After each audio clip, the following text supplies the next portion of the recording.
Hey, thank you so much for joining us today. The first question I'm going to start with is, could you please tell us more about who you are and your personal touching story? Okay. My name is NiyeNinu White.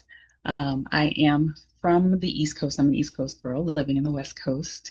And a little bit about my personal touching story, what kind of got me into the healing arts, was an injury of mine that I sustained back in 2008. It was frozen shoulder. And anybody know anything about frozen shoulder? It doesn't usually happen in the youth. It's usually in the elderly. So it was an unusual injury I had. Doctors couldn't fix it. They just threw pills at me, and I ended up finding a fascial stretch therapist who, and within a year's time span, actually helped me to heal.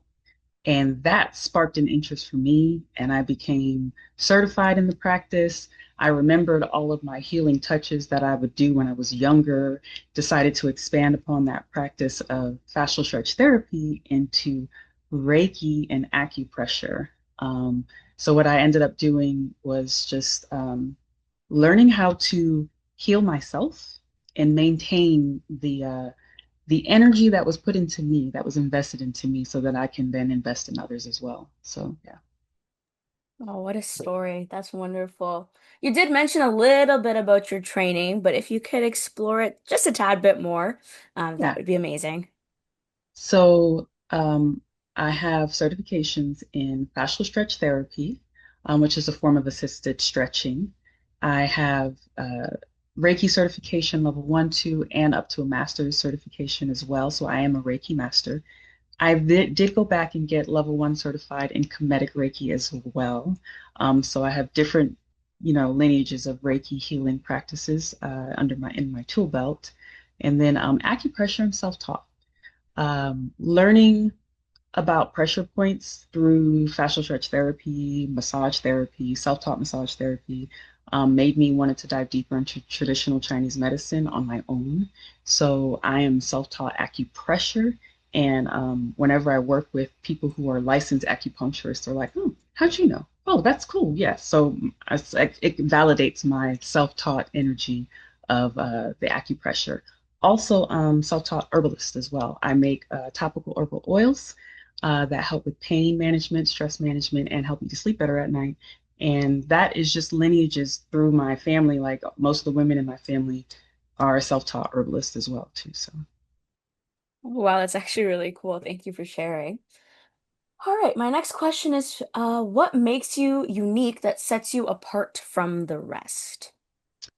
um, that's an interesting question. I mean, no one can be NiyeNinu. Let me expound just a little bit on the my name, the meaning of my name. It means she who has the world within her. Um, the heart that I have for the world and the desire to see everyone healed is the desire to the cliche term is let's all hold hands and sing kumbaya. That energy for the world that lives within me and the one that I'm a part of actually sets me apart from everybody else because no one can be me. So the way I do things, I do it in my own quirky way that actually really speaks to the heart of the human.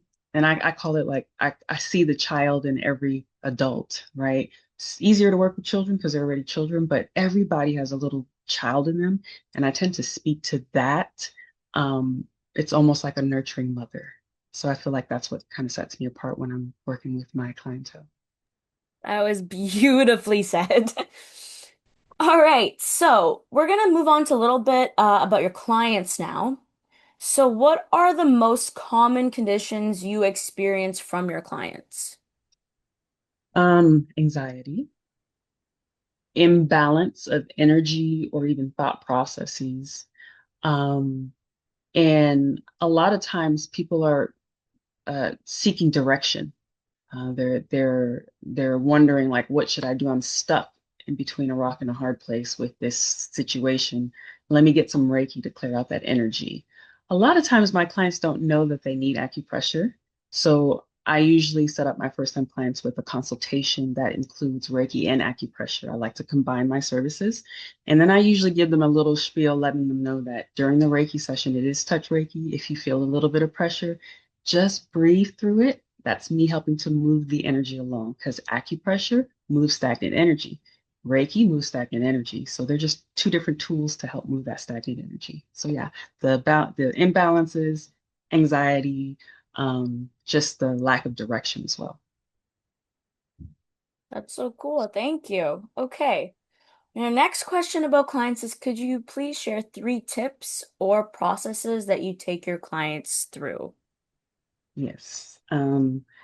I everybody knows this innately, but I think we tend to forget. So I usually help my clients to remember that what we are experiencing outside of us, or even in the mind, is happening in the body too. So I'll walk them through when they start talking about the things that are going on, then I'll start asking about physical symptoms like are you experiencing backed up energy, not having regular bowel movements? Are you experiencing just things in the physical body? And they're like, how did you know? I'm like, well, it's a reflection of what's going on the outside or in the mind of you as well, right? So just bridging that gap or bridging making that link between the unseen and the seen for my clients. One more thing that I also let them know is how to be very sensitive to their own self. I walk them through the process of things that are they're already aware of, but they're just not paying attention to. So if you're sitting on the couch watching TV and you feel like something's crawling up your leg, let's say maybe near your ankle in your Achilles heel, and you look down, nothing's there, and then you're like, you just blow it off, right? Well, most likely it's the energy trying to tell you something in your kidney channel because in your Achilles heel is your major point in your kidney channel. So a lot of the issues that we deal with, our body is trying to talk to us on a regular, constant basis, but we just blow it off because we're so overstimulated in this society. So I kind of help them to slow down and just pay attention to those little cues that the body is telling them. And I remind them that I'm not the one healing you. I'm partnering with you to pretty much pay attention to your body so you can give it what it needs to heal itself. Okay, wow, that was actually really shocking and so interesting to listen to. So thank you for sharing. So we're gonna switch a little bit now to Miracle's Ultimate Wellness Resources. Mhm. So my first question is, what brought you here? An amazing, wonderful teacher, Lynn. She actually was my mediumship teacher. She holds like classes and stuff like that, and I attended some of her in-person mediumship classes. And she's the one who exposed me to Miracle's Wellness Directory. And I was on board. I said, say less, let me know what I need to do, and I'm there because she's an amazing woman. So yes. And she is, in fact, amazing. I concur. Um, what makes you believe that Miracle's Ultimate Wellness is making a difference? I know I'm going to sound like a broken record, but Lynn is the woman behind, I mean, like she's for me, the woman behind Miracles Directory, like my introduction to it, right? So, and I already know what type of difference she makes in people's individual lives. So if she is collecting people to help her build up this empire, then I know she is surrounding herself around people who are just like her, if not better, right? To help move this thing along. So I know if she's making differences in people's individual lives, and I know the company is as well. Oh, I 100% agree with that. Okay, we're on our last question, and that is, what is your commitment message to everyone? Um, the biggest thing is committing myself to helping people understand and listen to their body, themselves, connecting to source energy. Um, it's it's there, it's with us 24/7, but we get so distracted. So my commitment is going to be to just making it my practice to just help people to be more in tune with their body, themselves, and be honest with themselves. So that way we can all live in a better world. Well, that brings us to the very end of our interview. Thank you so much for your time, and I really enjoyed speaking with you. Thank you.